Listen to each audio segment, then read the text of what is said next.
والحمد لله على طول عناته في غضبه، وهو قادر على ما يريد. الحمد لله خالق الخلق باسط الرزق فالق الإصباح ذي الجلال والإكرام والفضل والإنعام، الذي بعد فلا يرى وقرب فشهد النجوى تبارك وتعالى. الحمد لله الذي ليس له منازع يعادله ولا شبيه يشاكله ولا ظهير يعاضده.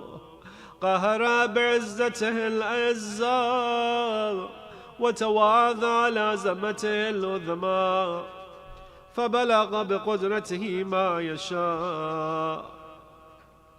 الحمد لله الذي يجيبني حين أنادي ويستر علي كل عورة وناسي، ويعظم النعمة علي فلا أجازيه. فكم من موهبة هنية قد أعطاني، وعظيمة مخوفة قد فكاني قد كفاني، وبهجة منقة قد أراني، فوثني عليه حامدا وأذكره مسبحا. الحمد لله الذي لا يهتك حجابه ولا يغلق بابه ولا يرد سائله ولا يخيب عامله. الحمد لله الذي يؤمن الخائفين وينجي الصالحين ويرفع المستضعفين ويذل المستكبرين ويهلك ملوكا ويستخلف آخرين. والحمد لله قاسم الجبارين مبير الظالمين مدرك الهاربين نكال الظالمين صريخ المستصرخين موضع حاجات الطالبين مؤتمد المؤمنين.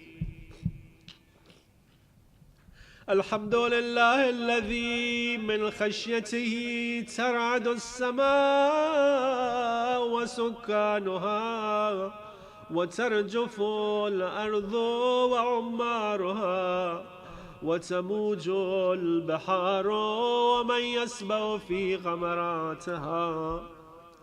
الحمد لله الذي هدانا لهذا وما كنا لنهتدي لولا أن هدانا الله. الحمد لله الذي يخلق ولم يخلق ويرزق ولا يرزق ويطعم ولا يطعم ويميت الأحياء ويحيي الموتى وهو حي لا يموت بيده الخير وهو على كل شيء قدير. اللهم صل على محمد عبدك ورسولك وأمينك وصفيك وحبيبك وخيارتك من خلقك وحافظ سرك ومبلغ رسالاتك أفضل وأحسن وأجمل وأكمل وأزكى وأنمى وأطيب وأدهر وأسنى وأكثر ما صليت وباركت وترحمت وتحننت وسلمت على أحد من عبادك وأنبيائك ورسلك وصفوتك وأهل الكرامة عليك من خلقك. اللهم وصل على علي أمير المؤمنين ووصي رسول رب العالمين، عبدك ووليك وأخي رسولك وحجتك على خلقك وآيتك الكبرى والنبع العظيم. وصل على الصديقة الطاهرة فاطمة سيدة نساء العالمين. وصل على سبتي الرحمة وإمامي الهدى والحسن والحسين سيدي شباب أهل الجنة. وصل على أئمة المسلمين علي بن الحسين ومحمد بن علي وجعفر بن محمد وموسى بن جعفر وعلي بن موسى ومحمد بن علي وعلي بن محمد والحسن بن علي والخلف الهادي المهدي. هججك على عبادك وأمنائك في بلادك صلاة كثيرة دائمة. اللهم وصل على ولي أمرك القائم المعمل والعدل المنتظر وحفه بملائكة المقربين وأيده بروح القدس يا رب العالمين.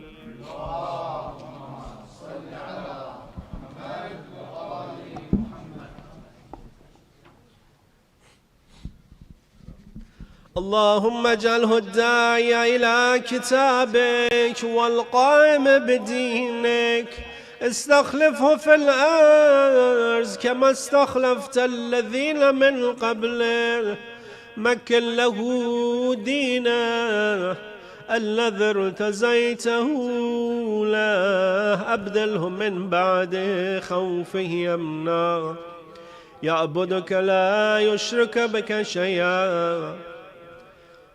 اللهم أعزه وأعزز به وانصره وانتصر به، وانصره نصرا عزيزا وافتح له فتحا يسيرا، واجعل له من لدنك سلطانا نصيرا.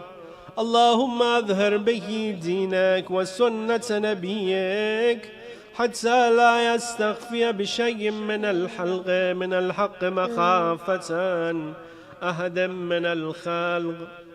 اللهم إنا نرغب إليك في دولة كريمة تعز بها الإسلام وأهله وتذل بها النفاق وأهله، وتجعلنا فيها من الدعاة إلى طاعته والقادة إلى سبيلك، وترزقنا بها كرامة الدنيا والآخرة.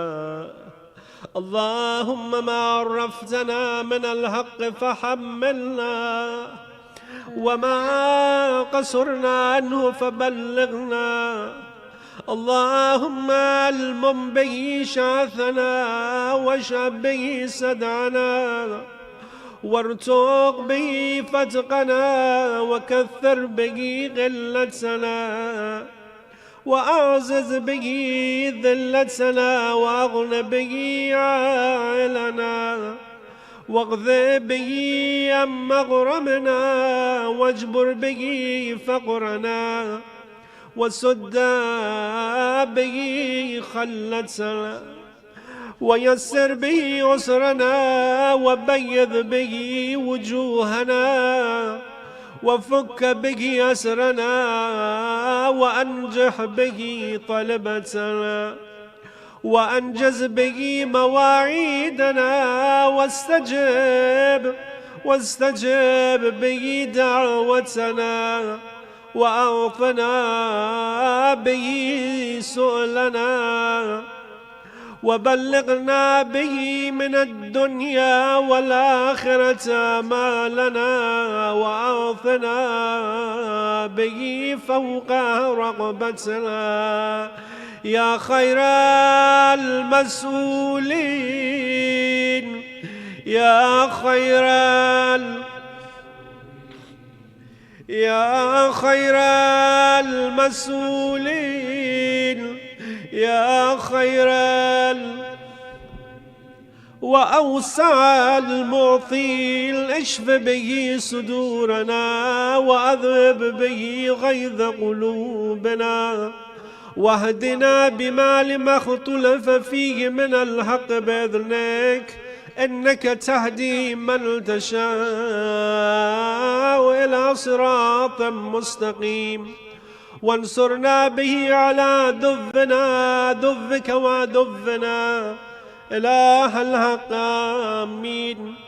اللهم إنا نشكو إليك فقد نبينا صلواتك عليه وآله، وغيبة ولينا وكثرة عدونا وقلة عددنا وشدة الفتن بنا وتظاهر الزمان علينا، فصل على محمد وآله، وعدنا على ذلك بفتح منك تعجله، وبذر تكشفه، ونصر تعزه، وسلطان حق تظهره، ورحمة منك تجللناها، وعافية منك تلبسناها برحمتك يا أرحم الراحمين.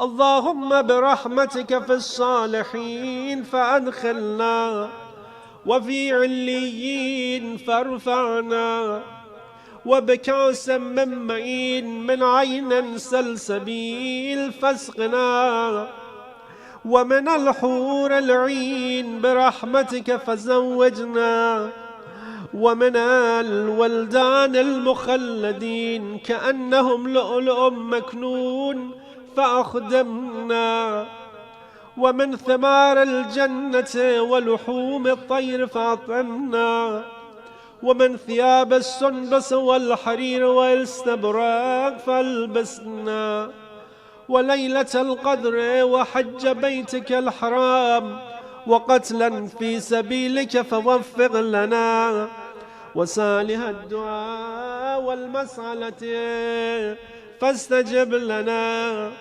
وإذا جمعت الأولين والآخرين يوم القيامة فارحمنا، وبراءة من النار فاكتب لنا، وفي جهنم فلا تغللنا، وفي عذابك وهوائك فلا تبتلنا، ومن الزقوم والذريع فلا تدعمنا، ومع الشياطين فلا تجعلنا، وفي النار على وجوهنا فلا تكتبنا، فلا تكببنا، ومن ثياب النار وسرابيل القطران فلا تلبسنا، ومن كل سوء يا لا إله إلا أنت بحق لا إله إلا أنت فنجنا. اللهم إني أسألك أن تجعل فيما تقضي وتقدر من الأمر المحتوم في الأمر الحكيم من القضاء الذي لا يرد ولا يبدل، أن تكتبني من حجاج بيتك الحرام المبرور حجهم، المشكور سعيهم، المغفور ذنوبهم، المكفر عنهم سيئاتهم، وأن تجعل فيما تقضي وتقدر أن تطيل عمري في خير وعافية، وتوسع في رزقي، وتجعلني ممن تنتصر به لدينك، ولا تستبدل بي غيري. صلوات.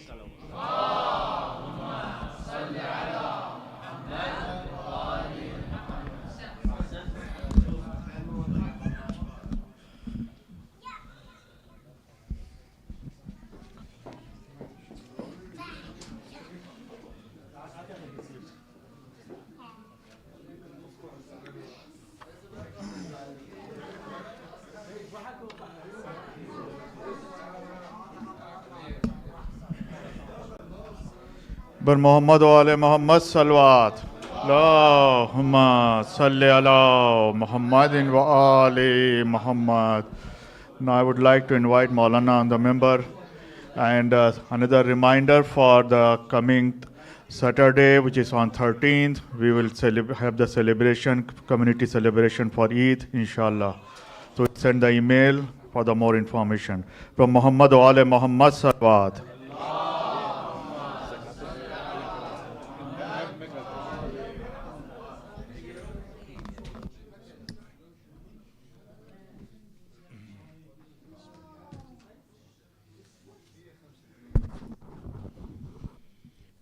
صلوات على محمد وآل محمد.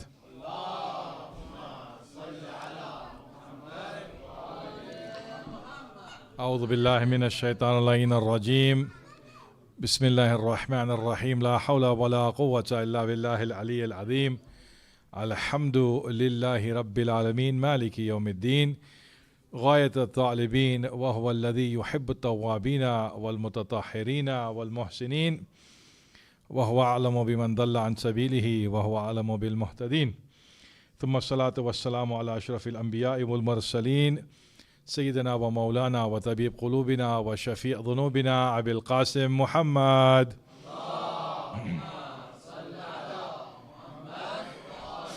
وعلى آله أهل بيته الطيبين الطاهرين المعصومين الميامين المنتجبين لا سيما بقية الله الأعظم في الأرضين أرواحنا وأرواح العالمين لتراب مقدمه الفداء واللعنة دائمة على أعدائهم أجمعين من يوم ظلمهم إلى قيام يوم الدين. أما بعد، صلوات على محمد وآل محمد.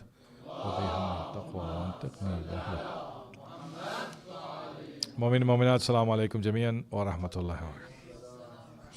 Before I begin, inshallah, the Zakatul Fitra is due on the night of Eid. So if Eid is Wednesday, most likely, but we have to wait for the moon. ننتظر رؤية الهلال. If Eid is on Wednesday, then the Zakatul Fitra is due on Tuesday night. يجب على كل من في عيلولة رجل. So it is wajib on those, for that person, if one person is paying it, the head of the household is paying it. The head of the household is paying it. Whoever the head of the household is, economically. Who are they paying? Brother said wife, without any doubt. Risala salawat, please. The sisters, I hope you heard it. I'm not going to say who. I said head of household. And the brother said wife, mashallah. Well, may Allah give us tawfiq in this dunya and next dunya. Salawat, please. بدون شك بدون تردد بدون لا ريب فيه قوامون. The whoever is head of the household, for them it's due $10 for each person. Now there's some questions. If, for example, you are in your house Tuesday night, and Maulana calls you, brother, I'm coming with my family, 5 people, 6 people, 7 people. We are coming. I know Aga Karbasi, I know where you are. So I'm going to call you. So if I show up and I am staying to eat food at your table, يعني الضيوف يأكلون من الطعام. So if they are coming not just to say Assalamu alaikum, how are you, kif al-hal, they are coming to eat food from your table that night, then they are also included. Okay, this is one. But if no one is coming, no one is there at your house to eat food that night before Eid, then it's only wajib on you and your family members. How many family members? All the family members that are in your household that you eat together. Usually, husband, wife, children, whoever is there with them, even if someone's staying there for Shahr Ramadan, all those people, $10. Okay. Now, I'm coming to that, inshallah. It is not necessary for the unborn child, but you can include the unborn child. Okay, this is one. Yes? Our students are at the house. If good question. If you are supporting them and the food that they receive, and if they're not economically independent, and they receive food from the head of the household, then you have to pay theirs also. Great question. Okay. So that's one. Second thing is, the unborn child is not what you're required, but you can give. Last thing is, someone can give before. It is due, the wujub comes in like salat. You cannot pray Zohar before Zohar time. So it is due Thursday night. Night before Eid it is due. Night before. Thursday night, kahatale. It is due night before Eid. But you can give before that as qard, and on the night of Eid, change your niyat that this is zakatul fitra.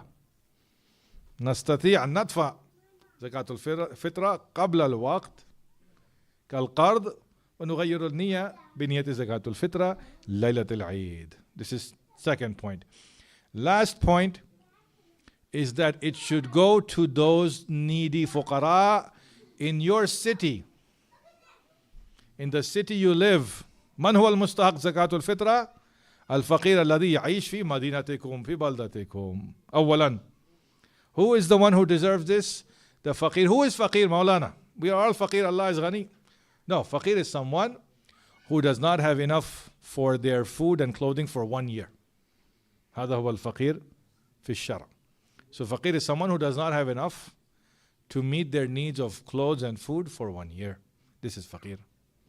So to them you have to give in your city. Inshallah they will be connecting it here, Dar-ul-Hikmah. Yes, brother. It is first primarily should go to the Shia Mu'min who is needy. Yes. Yes, brother. You know the system in the United States, all have food share benefit. So you don't have to pay. No, this is not true. Even if someone has food share benefit, doesn't mean they get all the food they need. They maybe cannot buy halal meat with that. But still we can't give. You can give them. It doesn't matter what they get or not. You can give them because food share is only for the food. Maybe they need something for their clothes they cannot buy. So if they are faqir and if they are needy in your city and they are followers of Islam, then they should receive. Any other question? Inshallah. So day of Eid we will be collecting here. Sallu ala Muhammad wa ali Muhammad. And we will wait to announce Eid, inshallah, Tuesday night. We will see. Most likely it will be Wednesday. Make dua for that also. The story in Islam is the story of helping others. And we see that we talked about some of the battles in Islam. The battle of Badr, battle of Jamal and Siffin and Nahrawan. We talked about these. Most importantly, there is another battle, another war in Islam that was important in the beginning of the career of Rasulullah sallallahu alaihi wasallam. When he went from Mecca to Medina. So as he reached Medina, you know, in the second year of Hijrah, in Shahr Ramadan, there was the battle of Badr, we talked about. The next year, in the third year of Hijrah, when the Muslims are getting settled, in the month of Shawwal, yani after Ramadan. So 13 months after the battle of Badr, there was another battle. Islam is growing. Islam is becoming strong. The Muslims are becoming stronger in Medina because in Medina, you have Muhajirun wal Ansar. They are working together. Muhajirun and Ansar are working together. And Rasulullah is spreading his message without the attack of the Quraysh right there. They are still attacking, but they are far away. And what happens is, when the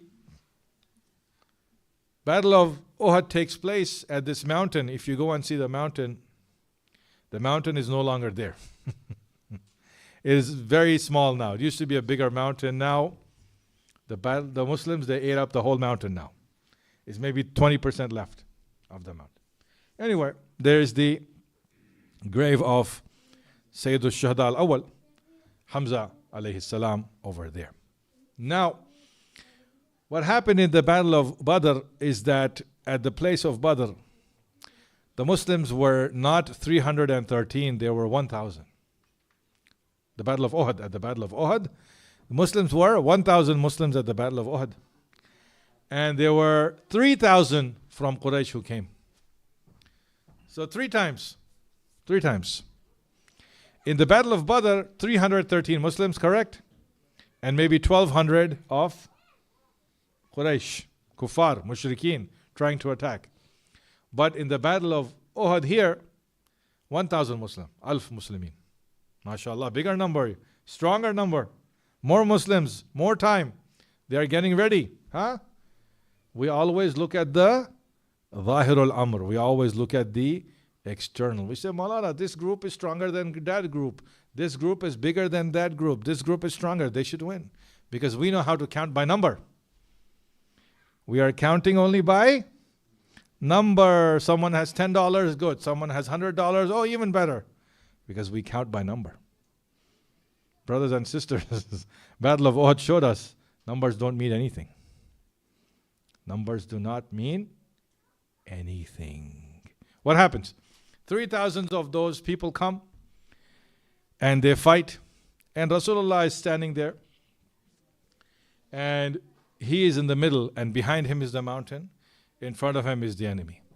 Those people who are standing at the back, he tells them, stay here, don't move. If you move, it will be danger. No matter what happens, don't go. There is the war happening.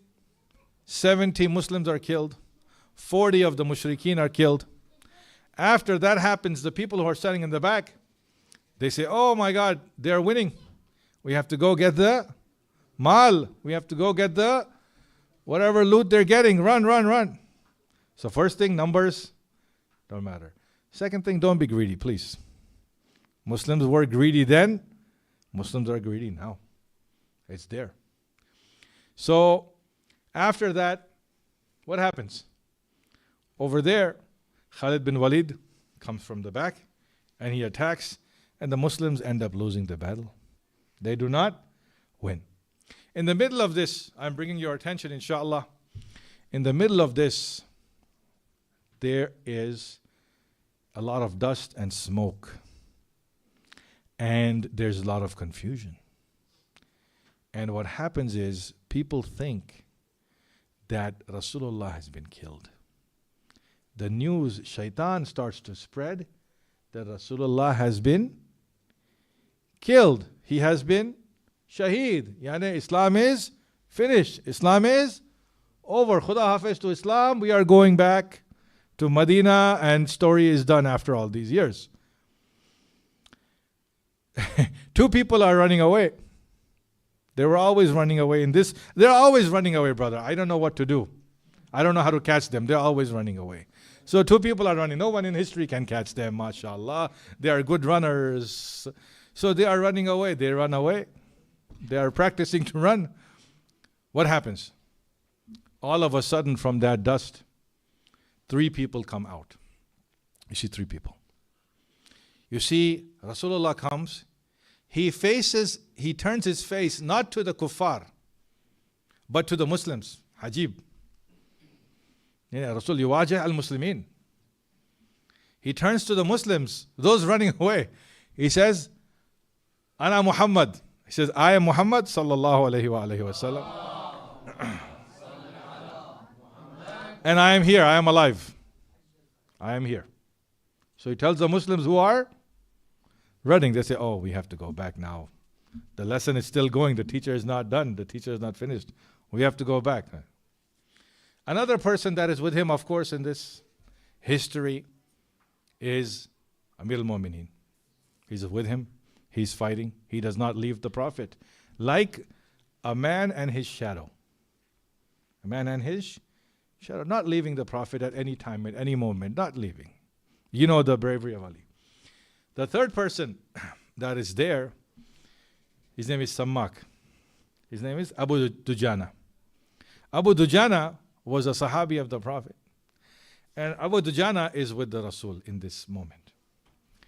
And the conversation that happens between Rasulullah and Amir al-Mu'mineen Abu Dujana is very interesting. Recite salawat, please. The war is happening, the Muslims are running away, Khalid bin Walid is attacking, and Rasulullah looks at Abu Dujana. He says, Abu Dujana, ilhaq biqawmik, go, ilhaq biqawmik, go meet your people. Where is your qawm? Where is your tribe? Where is your ashira? Where is your qabila? He says, Rasulullah, my tribe is over there. Go, join them. Abu Dujana, no. Rasulullah, I'm not going to go. Then Rasulullah, after some time, he says, Abu Dujana, where's your family? He says, Rasulullah, I have one son and I have one wife back in Medina. Go back. Go back and meet them. You are free. Anta ala hil. You are free from the bay'ah you made to me. You are free of the contract between you and me as leader and follower. Abu Dujana, go home. You are free. And Abu Dujana, he sits down in front of the Prophet and Amir al-Mu'mineen.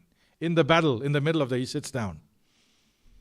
And he says, Rasulullah, ila ayn, where should I go? Ila zawjatin tamut. Wa ila waladin yamut. He says, I should go back to my wife who is going to die at some point. He said, should I go back to my son who is going to die at some point? Wa ila malin yanfud, and I will go back to my money that will be finished after I go back. And I will go back to my house that will become kharab after I go back, which will be ruined after I go back. Why should I go back? Where should I go back? I want to stay with you. Why? Abu Dujana, why? He says, وَأَنَا أَبْقَى مَعَكَ وَأَذُوقُ مَا تَذُوقُ. Ya Rasulullah, these are beautiful words. These are words used in arfan and ma'rifah and suluk. Until I stay with you and I taste dhawq. Until I taste what you are tasting, O Rasulullah. Subhanallah. Yani you want me to go back, O Prophet of Allah, to my house, to my wife, to my son, to my wealth, to be happy over there and to be comfortable over there and come back and say, I am a champion. I went to Uhud and I came back. And Rasulullah told me, you can go back, I can go back. Other people, they are going back without permission. Without asking the Prophet, they are running away. They're not saying anything. They are running, mashallah. Runners. But here Abu Dujana is saying, no, I am not going to go. So what did the Prophet of Allah say? He gave him good news. A bashara. Bashara meaning, you are in Jannah, you are accepted, you are my sahabi, Allah has tested you, subhanAllah. You see, dear brothers and sisters, I had mentioned earlier the importance of volunteering, correct? So Abu Dujana is volunteering his time. He's volunteer. Rasulullah gave him freedom in volunteer. The second question I want to ask today is that what is it about the Prophet of Allah, about the life of the Prophet, about the character of the Prophet, about Islam and the Deen that is inspiring Abu Dujana? There is a change. There is a change in somebody. And if you tell me, Maulana, we are going somewhere and there's danger to your life, and you can leave, you don't have to stay there, brother, I will be the first one in the car. I will say, who has the fastest car? Let's come back. Let's drive back because I have permission. Not because I'm running away like some people, but I have permission. I have idhn. I have permission to come back. The leader is saying, go, okay, fine. I can go. It's his problem. It's his religion. It's his deen. I don't have to be there. But Abu Dujana is staying. So what we know and what we understand, my dear brothers and sisters, is that the first part of the deen of Islam, besides the khidmah and the volunteering, is the inspiration. A lot of inspiration. Inspiration is very important.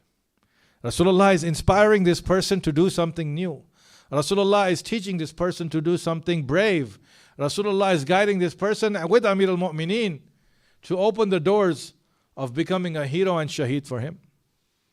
What is it really about Islam that inspires and inspires us? This is the question. Rishad Salawat, please.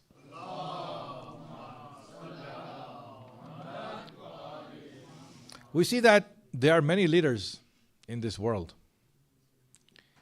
And all the leaders have a lot of things to say. Many leaders, religious leader, political leader, cultural leader, leader of a group, leader of city, any leader, anywhere. They all have something to say. And when you put this mic before them, what happens? Brave words start coming out. We are going to do this, and we are going to do this, and we are going to solve the problem of this country, and no one will be hungry, and fulan, fulan. Same thing again and again and again. You hear. But some of them, sadly, it is all inspiration, no perspiration. All inspiration, no sweat. All talk, no walk. They are not interested, brothers and sisters, these leaders, some of them, in making any change or inspiring. If you look in the Quran, you look at one person who was not a leader, who was not born into the house of leaders, who was not born a king or a very great, into a great household. But at the end of his story, he became a leader and a king, and he became successful. There's one person who we look at. When we go back to Quran Kareem, inshallah, we see that Nabi Yusuf alayhi salam, Yusuf the son of Yaqub, Yusuf, one of the sons of Yaqub, and his brother was Binyamin, two of them from the same mother. And there were other brothers, mashallah. They are the brothers of all the of Yusuf. Now, what happens is, Yusuf is not born in a house where there is money and leadership. If you look at how he began, they used to live like Bedouin. They used to live in the Sahara. They used to live outside of the city. They used to have sheep and camel and other things. Brothers, please recite a salawat and move closer, please, inshallah.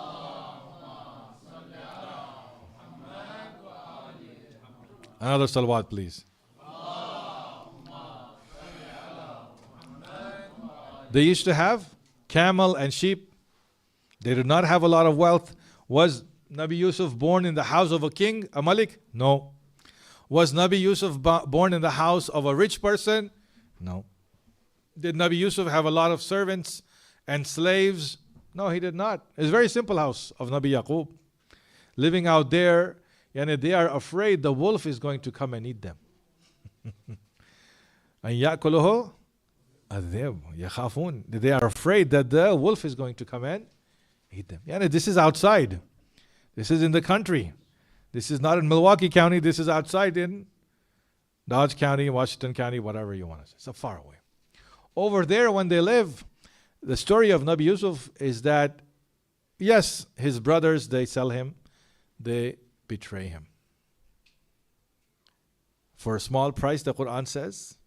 By the way, if you read the story of Yusuf in Quran and Bible, very close.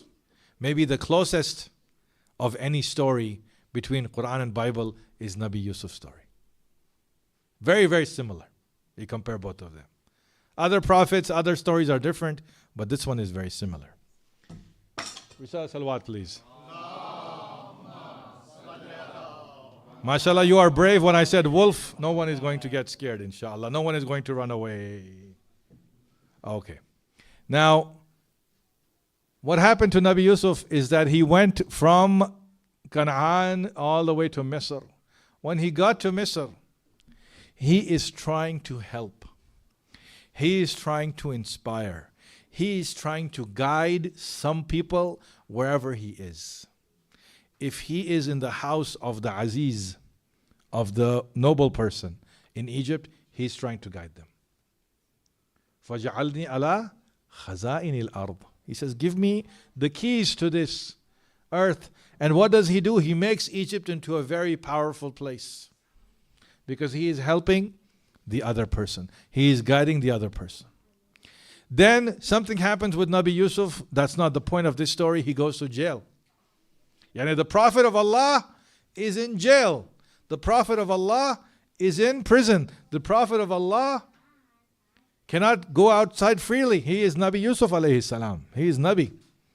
What happens when he is over there? What happens? Two people, they see the dream. And they said, oh, Yusuf, you are a good person. Tell us the meaning of this dream. He helps them. He gives them the meaning.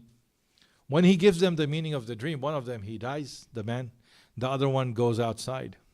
And after 2 years, the king sees a dream. Correct? In that dream, he sees the 7 cows, and you know the story.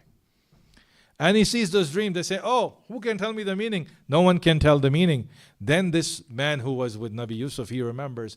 He says, there's Yusuf in the prison. For 2 more years, he's sitting in the prison. He knows. Ta'bir al-ru'ya. He knows how to interpret the dreams. Call him. So Nabi Yusuf comes. And then after that, Nabi Yusuf is freed. After that, Nabi Yusuf becomes powerful. After that, Nabi Yusuf, what happens? His brothers are coming from Canaan. They say, now there is no food. We have to find something to feed ourselves. Let's go to Egypt. They go all the way to Egypt. They go to Misr. When they reach over there, then Nabi Yusuf talks with them. And in the end, what is the end of that story? This Yusuf, he began in the Sahara, like a Bedouin, is now the king of Egypt, the leader of Egypt. He is married to Zulaykha. He has wealth and power. He has prestige and respect. He has strength and knowledge, and he's very successful. What is this showing us? And what is the story of Abu Dujana showing us? It is showing us that wherever we are, however we find ourselves, we have to work to inspire other people. There will be no time, my dear brothers and sisters, where your life will be perfect, where you will have everything you need. You will have everything you want. Laylatul Qadr came, mashallah, everyone is praying salat, everyone praying namaz, everyone making dua. Maulana is tired, Maulana is going home, mashallah, people are staying here, making dua. I said, brother, pray for me also, mashallah. Because you have hajjah in front of Allah. It comes only one night or 3 nights in a year. You are asking. Fine, you are asking, mashallah. But when is it that you are going to inspire and help other people? When you are feeling 100%? When there is no problem in your life? When someone comes to you and says, pray for me, you pray for them. When someone comes to you and says, please give me something. There's a difference. Because dua is free. Dua no charge. Dua no cost. But someone says, brother, give me something. I need something. Something that is not dua. They need money, they need food, they need help. You say, no. Not now. When I have, I will give you. I don't have right now. This is your first reaction. You have $10 in your pocket. You say, oh Allah, when I have 100, I will give him 10. Now I only have 10. I need that for myself. This is the human nature. But this is not the leadership of Nabi Yusuf. This is not the leadership of Rasulullah sallallahu alayhi wa alayhi wa sallam.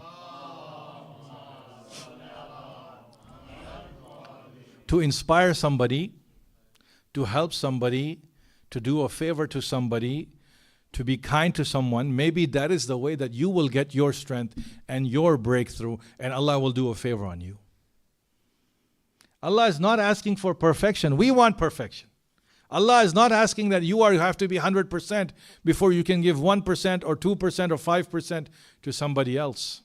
Rasulullah in Medina is establishing his society. He moved there 3 years ago. He does not have wealth. He does not have the numbers. He does not have the money. He is busy spreading Islam and doing tabligh as is wajib on him to the people of Medina and around Medina. In the middle of all this, there is a war. 3,000 people come to attack him. Did he stop and say, Abu Dujana, I will help you, I will guide you only when I have everything?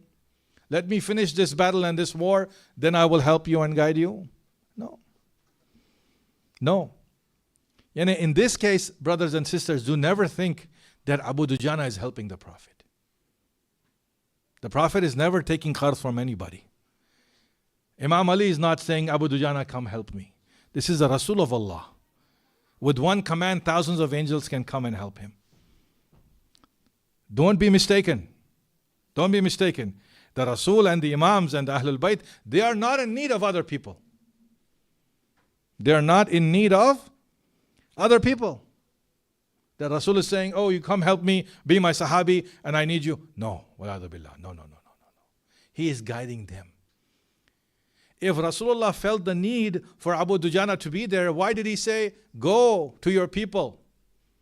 Then Abu Dujana refused. Then he said, go to your family. Abu Dujana refused. And then Abu Dujana said, Ya Rasulullah, I need to be with you. I want to be with you. I want to see what you are saying. Then Rasulullah accepted. You see the difference? That even when the situation is not good in your life, even when your economic situation is not 100%, even when your family situation is not the best, even when your health is not 100%, even when you don't have everything you think you want or you need from Allah, even then you have to inspire other people and give to other people and help other people. There's no other way. There's no other way to follow the deen of Islam other than this way. Rishalat Salawat, please.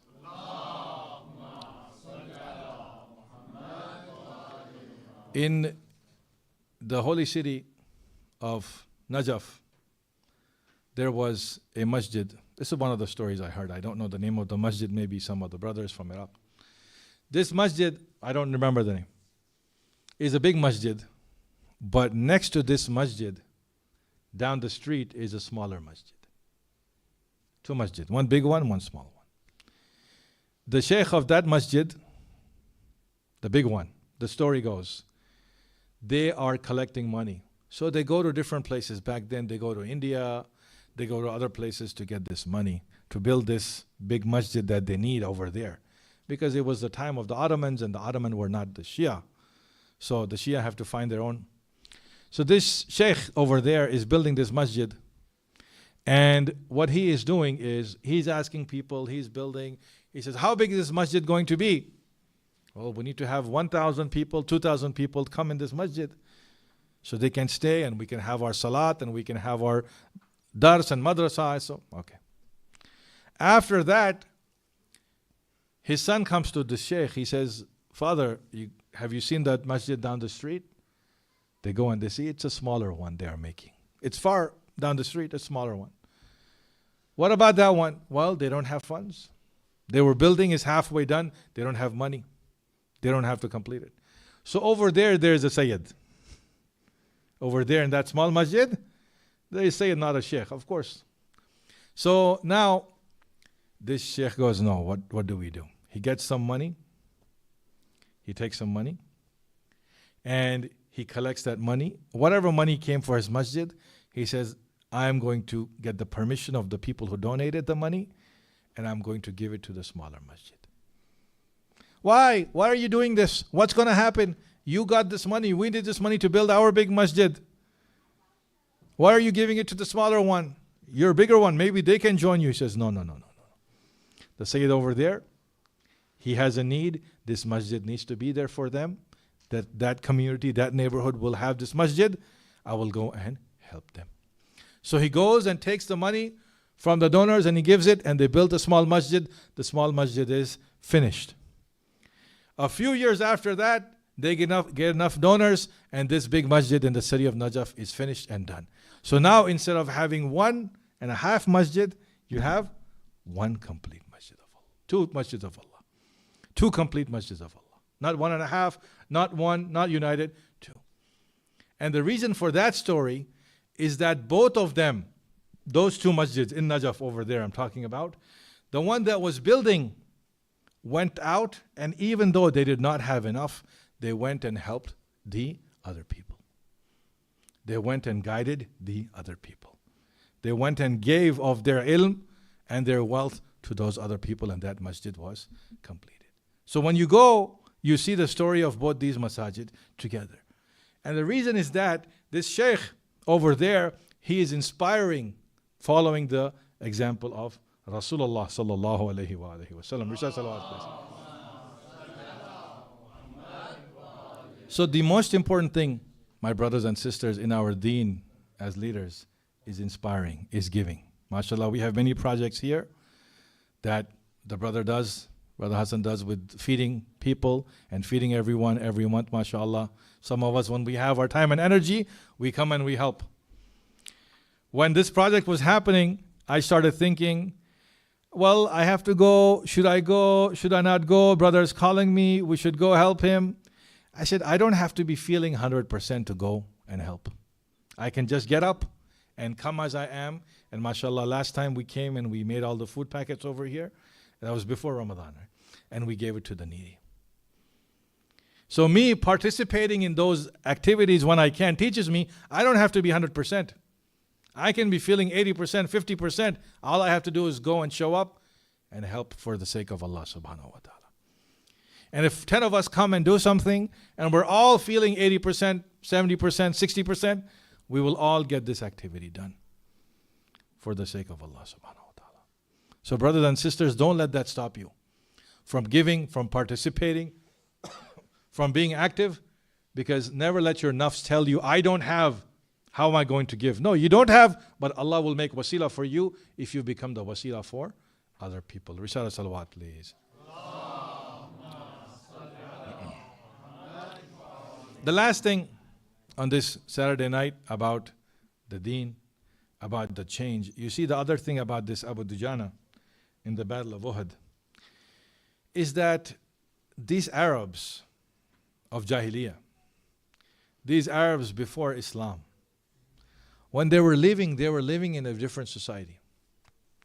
In that society, it was my tribe versus your tribe. It was my qabila, my ashira versus your ashira. Yani Islam changed the idea and said it is haqq versus batil. It is tawheed versus shirk. It is truth versus falsehood. The lines that were there in society were redrawn. And Abu Dujana was not born a Muslim. He was born into a non-Muslim family. He was born into a mushrik family, and he accepted Islam.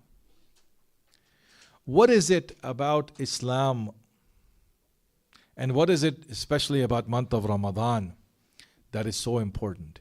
And now that the month of Ramadan is coming to an end, how can we judge ourselves? How can we judge ourselves? Allah subhanahu wa ta'ala says in the Quran, وَلِيُمَحِّصَ اللَّهُ الَّذِينَ آمَنُوا. Mim, Ha, Sad. Allah subhanahu wa ta'ala, what does He do? He changes those people who believe. He tests those people who believe. He changes them. He transforms them.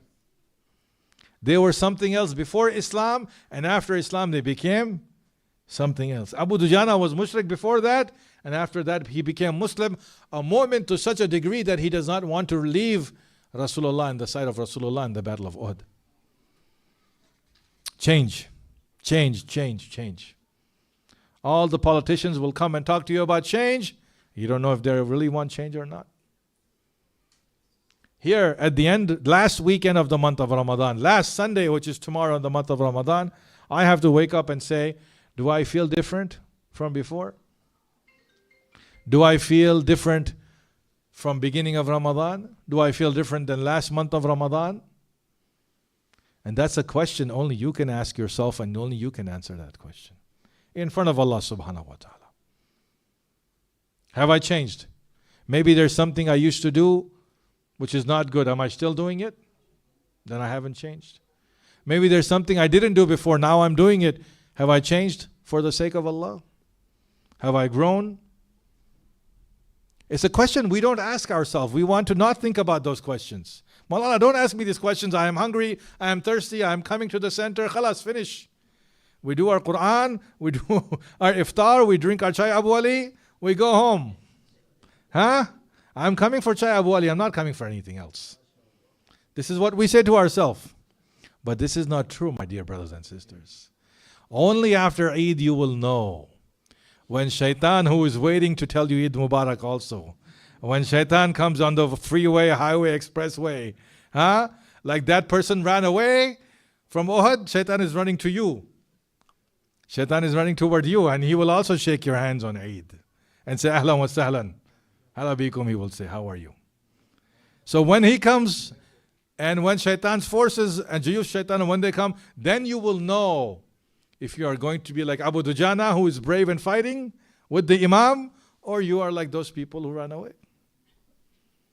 And if not, then how do you really, it is a metaphor of fighting and battle. How do you grow? How do you succeed?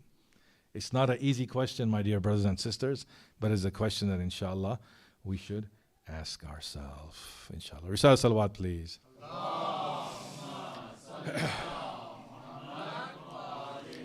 Finally, and of course, it is always the important thing to remember that our goal in life and our goal as followers of Ahlul Bayt is to wait for our Imam and to pray for our Imam and to ask Allah subhanahu wa ta'ala to bring him here so that we can join him and we can be with him and not against him, and so that he can bring justice and adl to the world. All those Muslim people, leaders and communities and groups who are waiting for him, we are with those people. May Allah join us all together. All those Muslims who are looking for guidance, may Allah join us all together as followers of Ahlul Bayt, inshallah. Let us recite the dua of Faraj together. Bismillahir Rahmanir Rahim. Allahumma kulli waliyyaka Hasan salawatuka alayhi wa ala في هذه الساعة وفي كل ساعة وليا وحافظا وقائدا ودليلا وأين تسكنه أرضك توأ وتمتعه فيها طويلا برحمتك Allahumma salli. Before we end, inshallah, please recite one Surah Al-Fatiha, 3 times Surah Al-Ikhlas for all the marhumin marhumat, inshallah.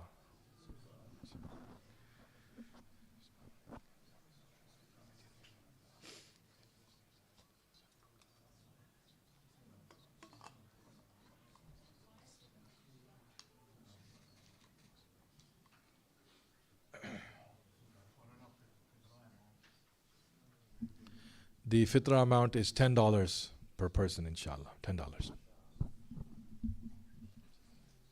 Salawat ala Muhammad wa ali Muhammad.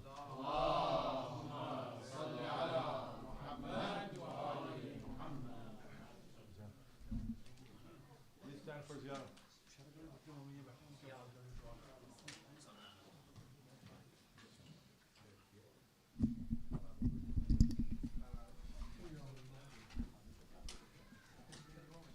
اللهم صل على محمد وآل محمد.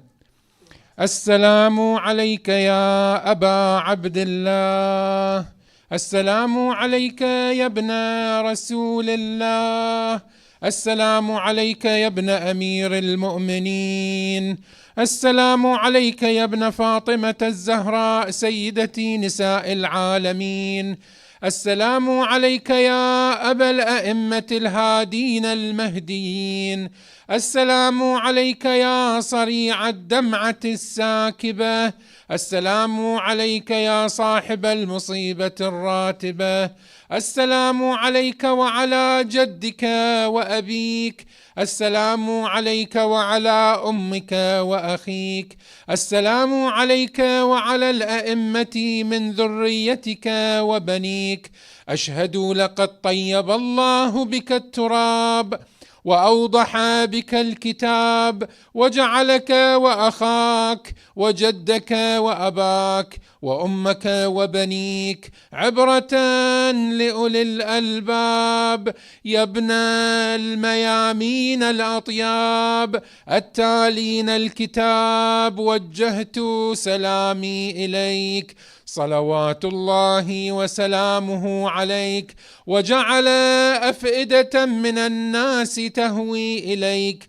ما خاب من تمسك بك والتجأ إليك، صلى الله عليك وعلى أخيك أبي الفضل العباس، وعلى أختك أم المصائب زينب، وعلى ولديك العليين الشهيدين، وعلى ابن أخيك القاسم، وعلى ابن عمك وسفيرك مسلم بن عقيل، وعلى المستشهدين بين يديك جميعا، ورحمة الله وبركاته. السلام عليك يا رسول الله، السلام عليك يا محمد بن عبد الله يا شفيعنا يوم الدين، السلام عليك يا أبا الحسن يا وصي رسول رب العالمين، السلام عليك يا فاطمة سيدة نساء العالمين، السلام عليك يا أبا محمد الحسن بن علي أيها المجتبى، السلام عليك يا أبا عبد الله الحسين الشهيد بكربلاء،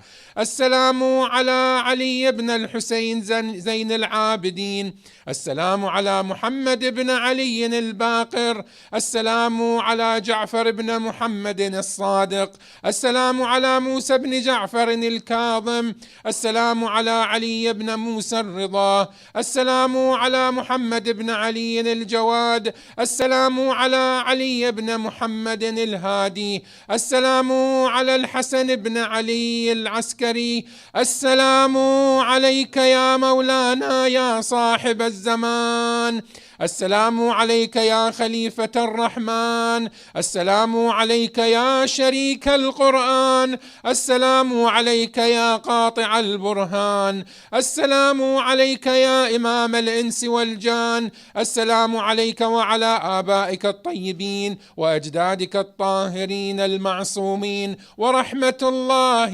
وبركاته. اللهم صل على Muhammad wa Ali.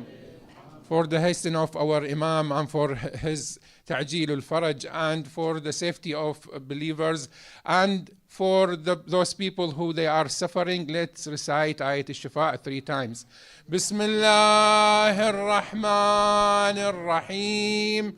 أَمَّن يُجِيبُ الْمُضْطَرَّ إِذَا دَعَاهُ وَيَكْشِفُ السُّوءَ أَمَّن يُجِيبُ الْمُضْطَرَّ إِذَا دَعَاهُ وَيَكْشِفُ السُّوءَ أَمَّن يُجِيبُ الْمُضْطَرَّ إِذَا دَعَاهُ وَيَكْشِفُ السُّوءَ. اللهم صل على محمد وآل محمد. وإلى أرواح المؤمنين والمؤمنات المسلمين والمسلمات ومن مات على الهدى والإيمان، بالخصوص إلى أرواح أموات جماعتنا الحاضرين and بالخصوص for the مرحومين of the sponsored the food tonight, Brother Abu Amir and his family. نهدي للجميع ثواب سورة المباركة الفاتحة تسبقها الصلاة على محمد وآل محمد. اللهم صل على